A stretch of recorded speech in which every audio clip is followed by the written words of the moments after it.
everybody. It's 10 o'clock. Welcome back to our weekly Vedanta classes. We'll get started.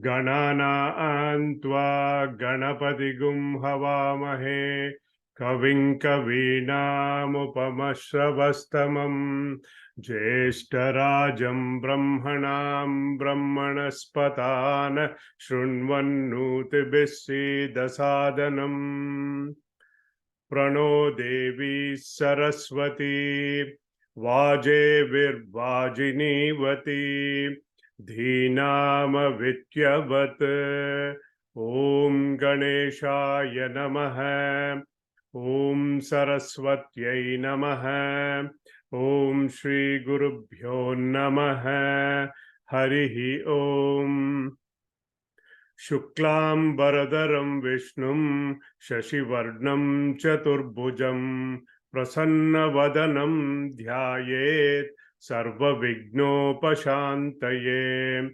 Vagishadya Sumanasaha Sarvarthanam Upakrame Yam Natva Kritakritya Syuhu Tam Namami Gajananam Vakratunda Mahakaya Koti Surya Samaprabha Nirvignam Kurume Deva Sarvakaryeshu Sarvada Saraswati Namastubhyam Varade Kamarupini Vidyarambam Karishyami Siddhirbhavatu Me Sada Om Sahana Bhavatu Sahanau Bhunaktu Sahaviryam Karavavahai Tejasvinavadhitamastu ma vidvishavahai Om Shanti Shanti Shanti Sadashiva Samarambham Shankaracharya Madhyamam Asmadacharya Paryantam Vande Guru Paramparam Brahmanandam Paramasukadam Kevalam Gnanamurtim Dvandvatitam Gagana Sadrisham Tattvamashyadi Lakshyam Ekam Nityam Vimalamachalam Sarvadi Sakshi Bhutam Bhavatitam Trigunarahitam Sadgurum Tam Namami Sadgurum Tam Namami Shruti Smriti Purananam Alayam Karunalayam Namami Bhagavat Pada Shankaram Loka Shankaram Shankaram Shankaracharya Keshavam Badarayanam Sutra Bhashya Kritav Vande Bhagavantau Punah Punah Ishvaro Gururatmeti Murti Bedha Vibhagine Vyomavat Vyapta Dehaya Dakshina Murtaye Namaha Gurur Brahma Gurur Vishnu Gurur Devo Maheshwaraha Guru Sakshat Param Brahma Tasmai Shri Gurave Namaha Tasmai Shri Gurave Namaha Samasta Jana Kalyane Niratam Karunamayam Namami Chinmayam Devam Sadgurum Brahma Vidvaram Yasya Sannidhi Matrena Sarve Shishyascha Sevakaha Karmakshetre Pravartante Chinmayam tam namamyaham. Chinmayam tam namamyaham. Let us do the Pratasmaranam. Pratasmarami hridhi samspuradatmatattvam Satchit sukham paramaham sagatim turiyam Yat swapna jagara sushuptam avaiti nityam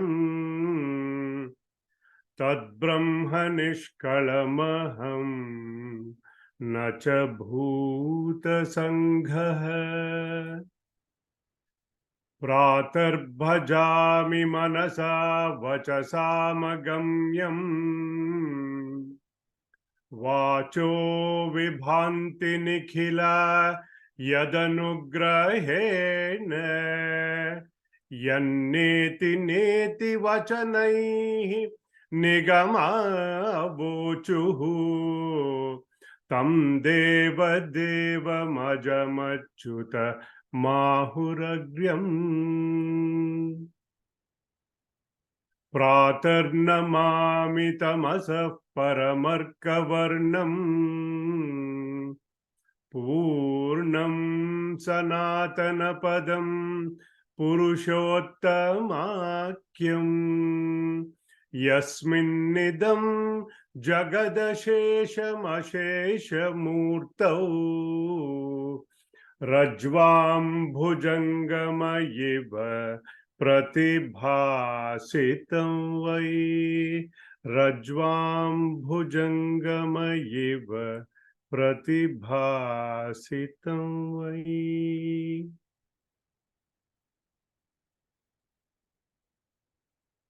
Hari Om everybody.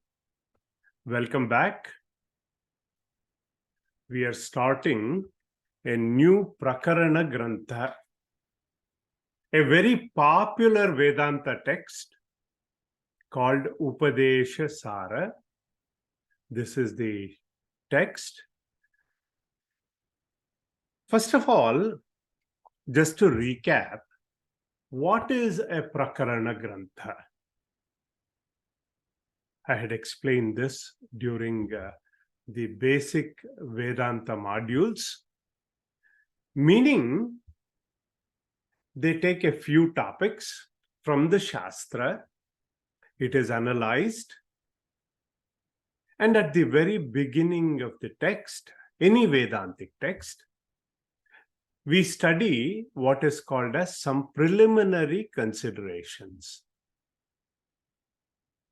They are called as Anubandha Chatushtaya, fourfold considerations. As to, number one, who is a adhikari, a fit student for studying this text. In our case, all those who want to inquire about the truth and who are desirous of liberation, mumukshu. We are all considered fit students. Then what is the Vishaya? What is the subject matter of the text? The text Upadesha Saara focuses on the path to the truth, self-knowledge. And what is the prayojana or phala? What is the result of studying such a text? It gives the seeker knowledge of the self. And what is the sambandha? What is the relationship between the text and the subject matter? These are the four preliminary considerations called Anubandha Chatushtaya. It is called, the sambandha is the Bodhya Bodhaka Sambandha. If I need to study physics, I study a textbook on physics, not Vedanta. Something like that. First, a little introduction to Bhagavan Ramana Maharshi.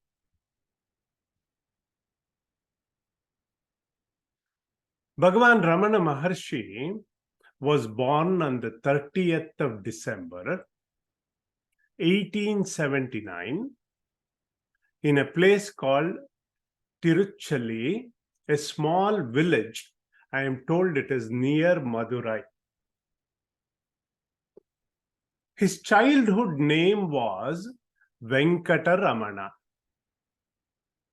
A very simple boy,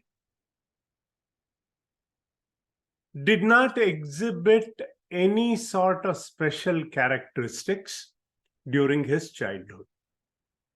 He loved to sleep, just like all our children, would go into deep sleep such that even when they had thrown stones, twigs, he would not wake up. Such level of deep sleep. He was the second one in the family. His father was Mr. Sundaram Iyer, was a lawyer by profession. He died when Ramana was very young and then sent both his brother and him to study with his uncle. One day, an elderly relative comes to his uncle's house, and young Ramana asked him where he had come from. He said, Arunachala. Some chord struck with him as he had a deep devotion to the mountain Arunachala, which is worshipped as the embodiment of Lord Shiva. Aruna means light. Achala means that which is stationary, meaning a mountain of light. It is actually known as the Kailasa of the southern India. So this elderly relative tells him that Arunachala is in Tiruvannamalai in Tamil Nadu. To cut the long story short, I think Ramana was around 15 or 16 years old. He borrows 5 rupees from his older brother to head towards his inner calling to go to Tiruvannamalai. He leaves a note to his family not to search for him. On reaching Tiruvannamalai, whatever extra money he had left, he throws into the Pushkarini, that is the tank in front of the temple. Having renounced all worldly possessions, he tells the Lord, at your command, I have come to you. The legend has it, later he never left Tiruvannamalai. He attains his Mahasamadhi on the 14th of April, 1950. He was one of the greatest enlightened saints of the last century. Bhagavan Ramana Maharshi spent his early days in Tiruvannamalai in solitude, in self-inquiry. He spent most of his time in 2 caves in Arunachala. Some believed he was a reincarnation of Lord Muruga or Kartikeya or Subramanya. His fame was so far and wide, many used to come to seek his blessing from all across the globe.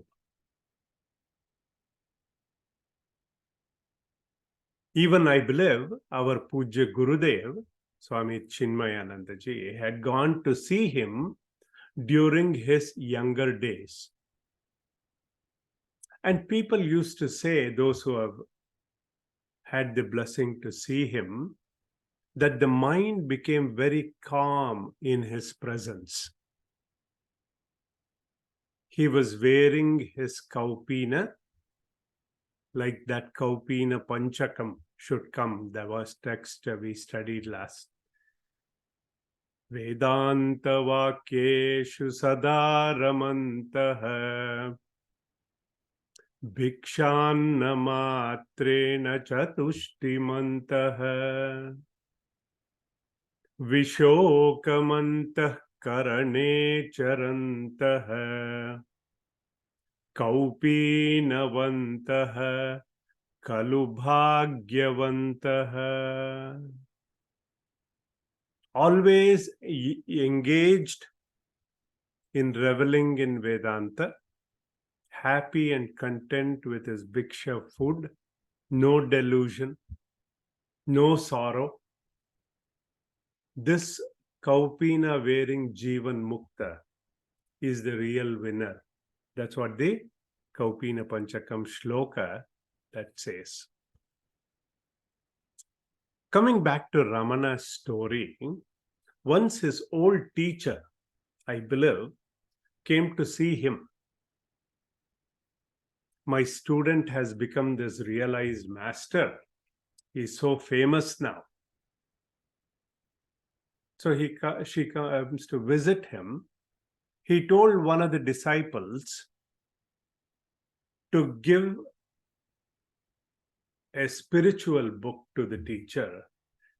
And the teacher started asking questions. I believe Bhagavan Ramana Maharshi ji joked, see, this is the reason I ran away from school. He had great love for animals. One cow by the name of Lakshmi, I think I was able to find one picture of that. Yeah, this is Ramana Maharshi with that cow Lakshmi.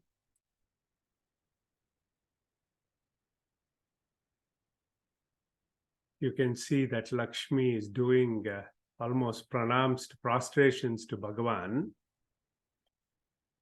Used to I always hang around with him, I'm told.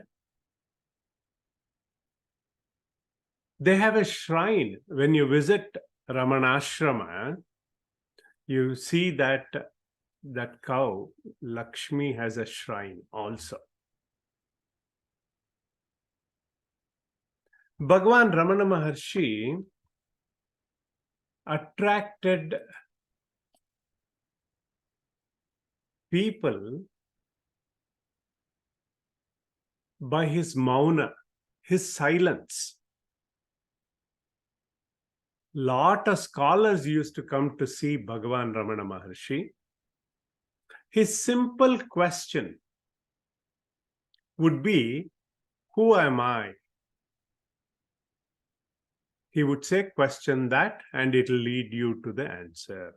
He was like Lord Dakshinamurti with his mauna vyakhyana.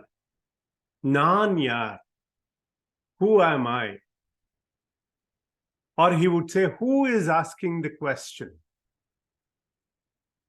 That would lead you to Aham Brahmasmi. Chidananda Rupaha Shivoham Shivoham. To introduce you to Upadesha Saara, there is a Puranic story associated with it, where Lord Shiva manifests as a large column of light And Brahmaji and Vishnuji have a bet as to whoever finds the end of it will win the bet. Brahmaji goes in the upward direction and Vishnuji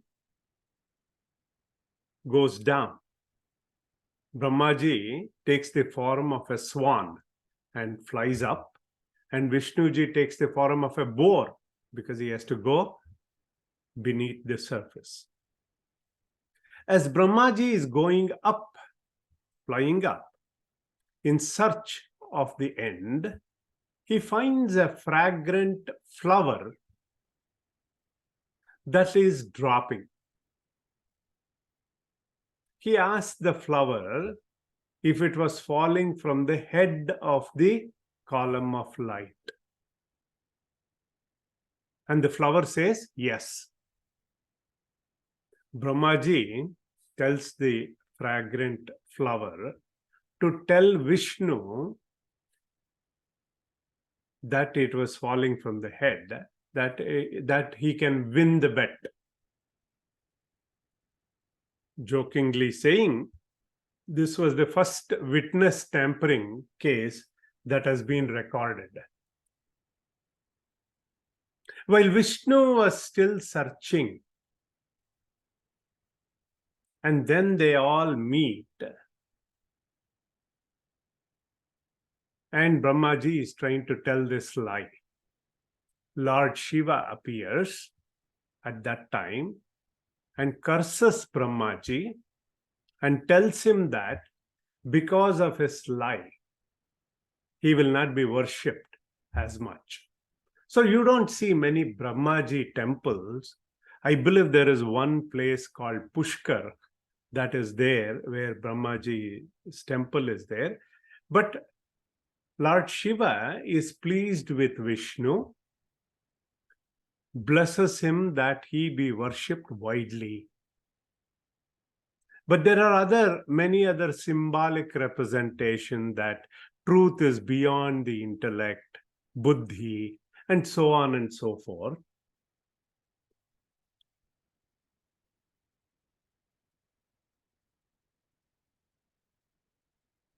Similar to how we have Prasthana Trayi, which is Bhagavad Gita,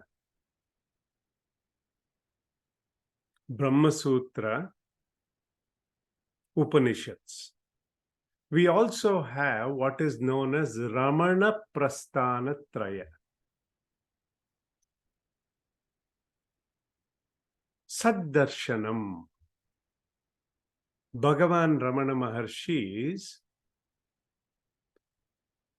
composition, 40 shlokas, Ulladu Narpadu. It was translated by Kavya Kanta Vasista Ganapati Muni into Sanskrit.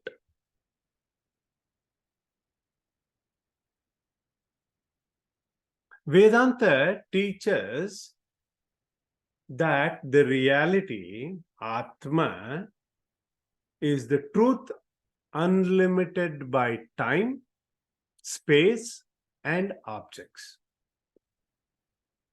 It cannot be perceived as an object, since it is the very subject in whose presence all else exists.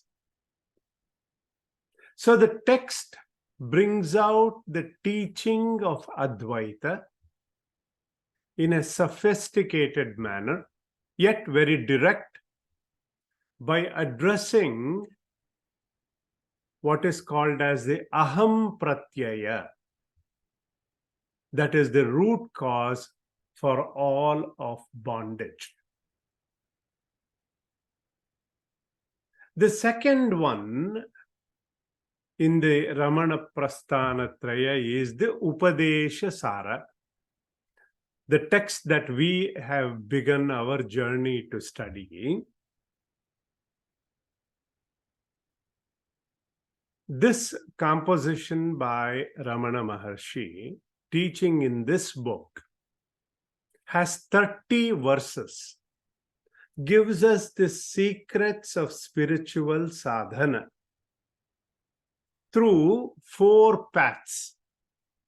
Karma Yoga, the path of action; Bhakti Yoga, the path of devotion; Ashtanga Yoga, the 8-fold disciplines; Gnana Yoga, the path of knowledge through inquiry.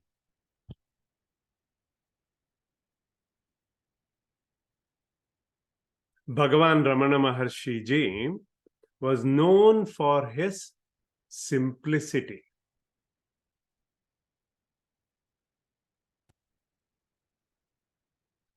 And this book, coupled with our own Pujya Guruji's commentary, Swami Tejomayanandaji's commentary, he is a great master of Vedanta, who is also known for his simplicity, humility, and bringing profound meaning of Vedanta in a very simplistic manner. Manasam tu kim margane krute naiva manasam marga arjavat. That is how the inquiry begins. Bhagavan Ramana Maharshi has given us the royal path of inquiry, vichara.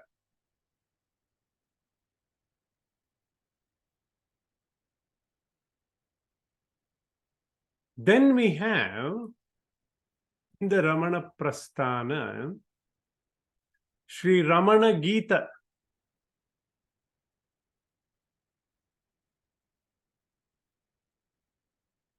Similar to how Srimad Bhagavad Gita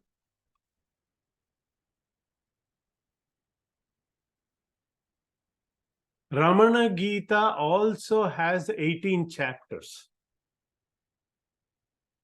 Hopefully one day we'll be able to study that. This composition again is by Sri Kavya Kanta Ganapati Muni, who has answered questions from Bhagavan Ramana Maharshi ji asked by several of his disciples. It is a samvada, a dialogue between the teacher and the taught. With that, let us see a little bit of introduction into our text.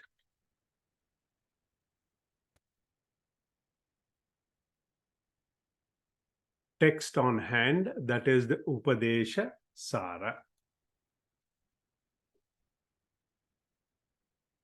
A very brief introduction.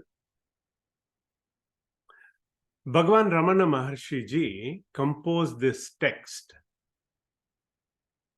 at the request of a Tamil poet by name Muruganar. Originally, the poet was writing a verse from his Puranic story. You know, Vedas are divided into 3 portions: the Karma Kanda, Upasana, and Gnana Kanda. The Karma Kandis, as they are called, ascetics, who believe only in ritualistic portion of the Vedas. These ascetics were doing rituals in Daruka forest. They were the Karma Kandis and did not believe in Ishvara as the creator. They only believed in Adrushtapalam. These ascetics, They performed these rituals only to gain siddhis, power. Like I can walk on water, I can fly.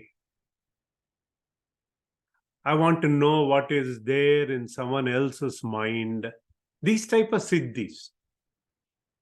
This also, like our desires, they say there is no end to it.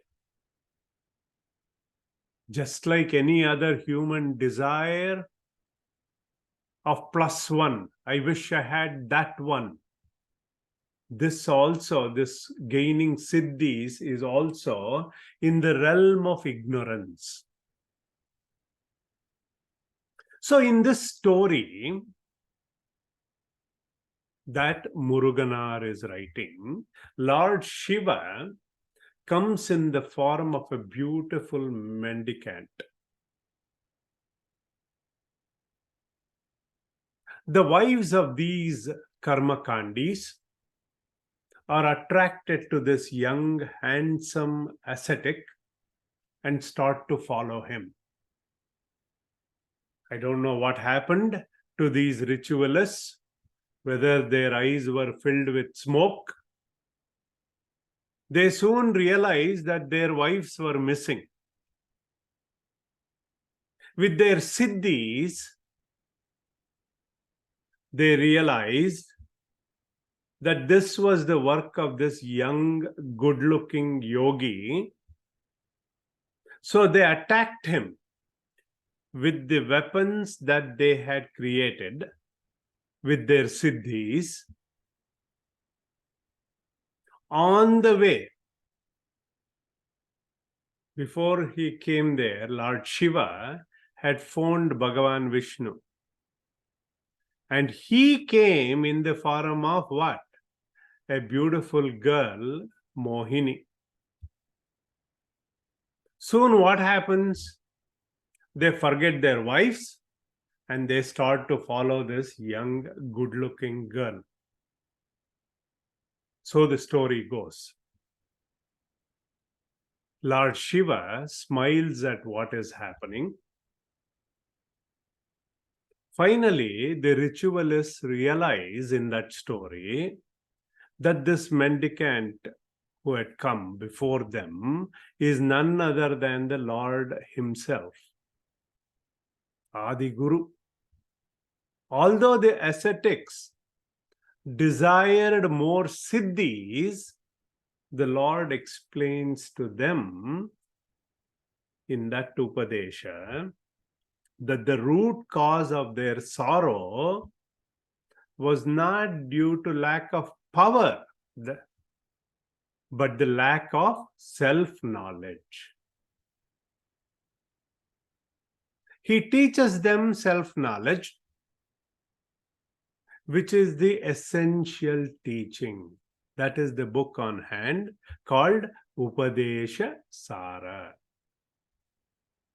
So poet Muruganar approaches Bhagavan Ramana Maharshi and requests him to compose. And as a result of that, we have Upadesha Saara, the essential teaching, what Bhagavan Shiva gave it to them.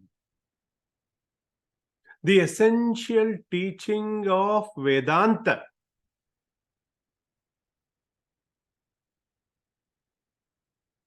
The original text is a Tamil composition, was later translated, I believe, to Malayalam and Telugu, and I believe even Sanskrit.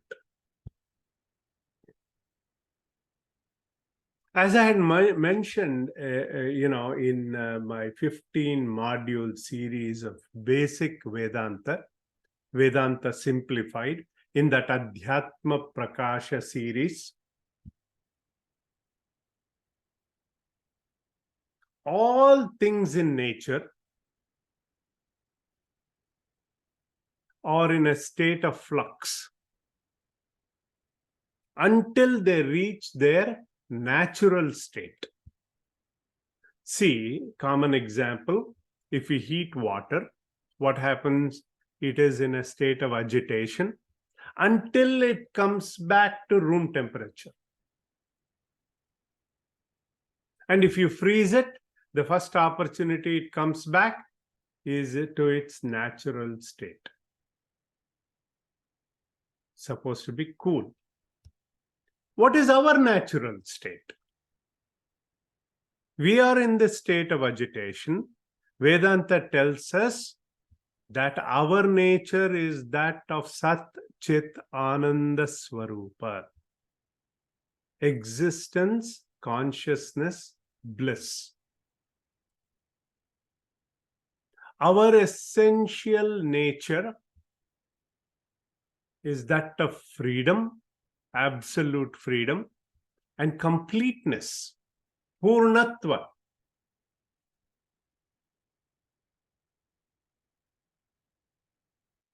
All we want is Atyantika Dukkha Nivritti Paramananda Prapti.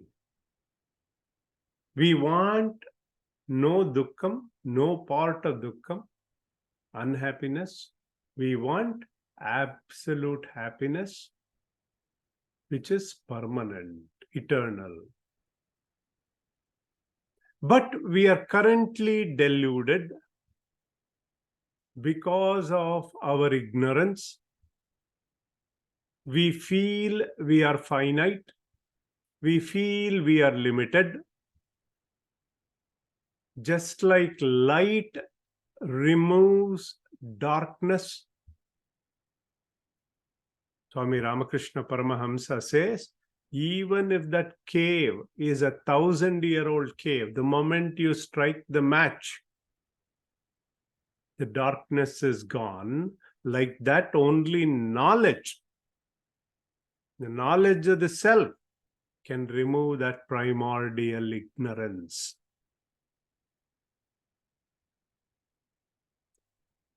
But we think we can attain that infinitude by doing unlimited, finite actions to reach that infinity. What we have forgotten is that I have infinite goal to pursue to my happiness.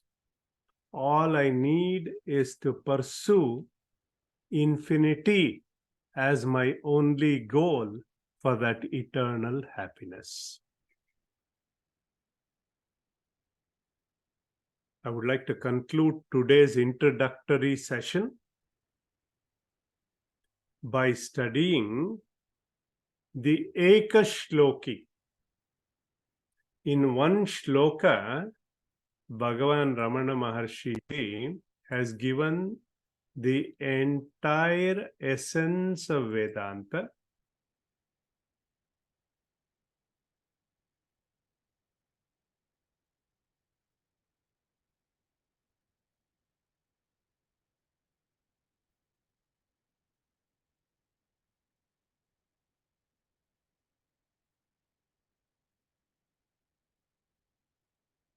Hridaya Kuhara Madhye Kevalam Brahmamatram Ahamiti Sakshat Atmarupena Bhati. Hridaya Kuhara Madhye Kevalam Brahmamatram Ahamiti Sakshat Atmarupena Bhati. Hrudi Vishamanasastvam Chinmata Majjata Va Pavana Chalana Rodhat Atmanishto Bhavatvam. Pavana Chalana Rodhat Atmanishto Bhavatvam. This is a Eka Shloki that that Atma is glowing lustrously in the middle of the cave of our heart, always proclaiming, I am, aham, aham. Become an Atmanishta, become a self-realized person, either by making the mind absorbed in the search of the self, or by making the mind through control of the breath and leading to that self. In this Ekashloki, Bhagavan Ramana Maharshi ji gives two paths. Sharanagati Marga, that is the path of surrender, and the other one is the path of inquiry, Vichara Marga. By the control of the breath, through the disciplined pranayama, concentration of the mind towards Atmagnana, towards Atmanishta, karma, shama, adi, shatka, sampatti, those disciplines leading to chitta shuddhi, by guru upasatti, shravana, manana, nididhyasana, to Atmagnana, to Atmanishta. That is the path of inquiry. Through both paths, Bhagavan Ramana Maharshi ji says, you will reach your Pratyagatma, that inner self. With that, I will conclude the introductory session today. Om Sarve Bhavantu Sukhinah, Sarve Santu Niramayah, Sarve Bhadrani Pashyantu, Ma Kaschid Dukkha Bhag Bhavet. Om Asatoma Sadgamaya, Tamasoma Jyotirgamaya, Mrityorma Amritam Gamaya. Om Shanti Shanti Shanti. Harihi Om Shri Gurubhyo Namaha. Harihi Om Tat Sat. With that, I'll open it up for Q&A. And I have a few things to share today, so please stay back.